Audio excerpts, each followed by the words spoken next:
A week ago, Pastor J.D. Greer, president of the Southern Baptist Convention, posted this photo on Facebook as he was getting his coronavirus shot.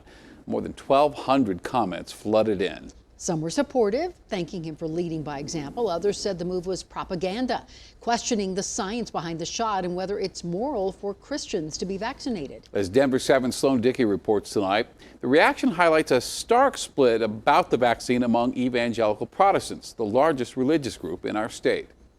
We're pretty divided. As vaccines roll out across the country, one thing could stand in the way of reaching herd immunity. I know there's some friends who've taken the vaccine and they're Catholic, and there's other friends who they're just leaving everything you got. Those who are hesitant and those who are against getting vaccinated. A lot of it has to do with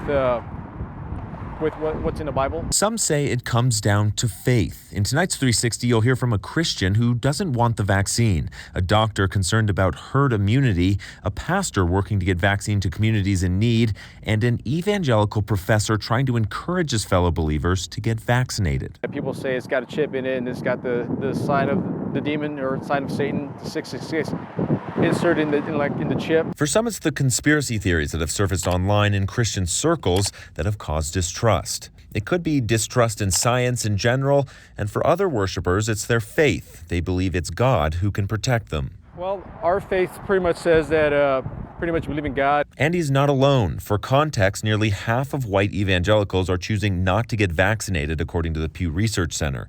36% of Protestants and 22% of Catholics say they will not get any vaccine, compared to just 10% of atheists and 20% of agnostics. With 65% of Americans claiming some denomination of Christianity, the road to herd immunity runs right through communities of faith. It's important for people just to know what the facts are and to see how those facts fit in with their religious beliefs. Dr. Thomas Campbell with UC Health says the facts are far removed from the conspiracies online. The only conspiracy I can think of is that a bunch of smart people got together and decided a way to take care of COVID. And so it was a conspiracy against COVID. He says even vaccine non-believers can see that for themselves. Everything has been done in the public domain, to an extremely large extent. And when it comes to concern about fetal tissue being used in the vaccines themselves do not contain such materials.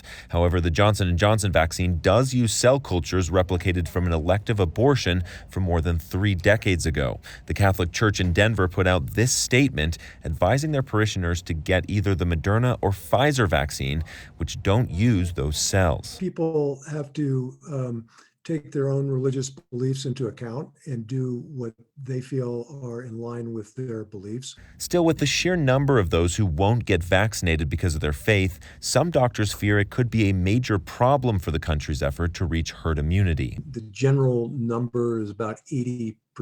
That's a big number to obtain, and we need everybody on board to get to that level. For Pastor Louise Westfall of Central Presbyterian Church in Denver, one of the Easter messages is that there is hope. Her message is all about hope in vaccines. It seems a natural message to do all we can with the knowledge that we have through science and medical skill. She says she's coming from a pretty progressive church that's encouraging worshipers not only to get the vaccine for themselves, but also for their neighbors. It's been really good.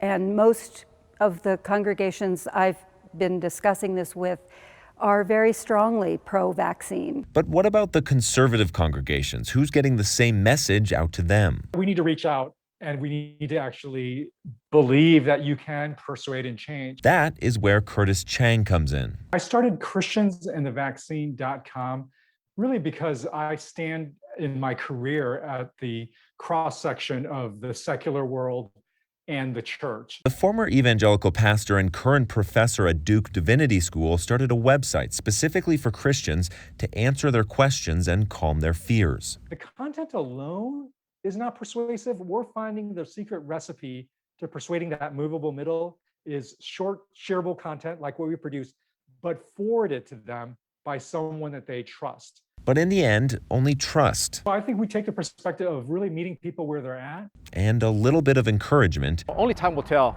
if it's a good idea to take it. Can bring some of the faithful to believe in vaccines. Sloan Dickey, Denver 7. And we'd love to hear from you on this. Does faith shape the way you approach the vaccine? Send us an email, 360@thedenverchannel.com.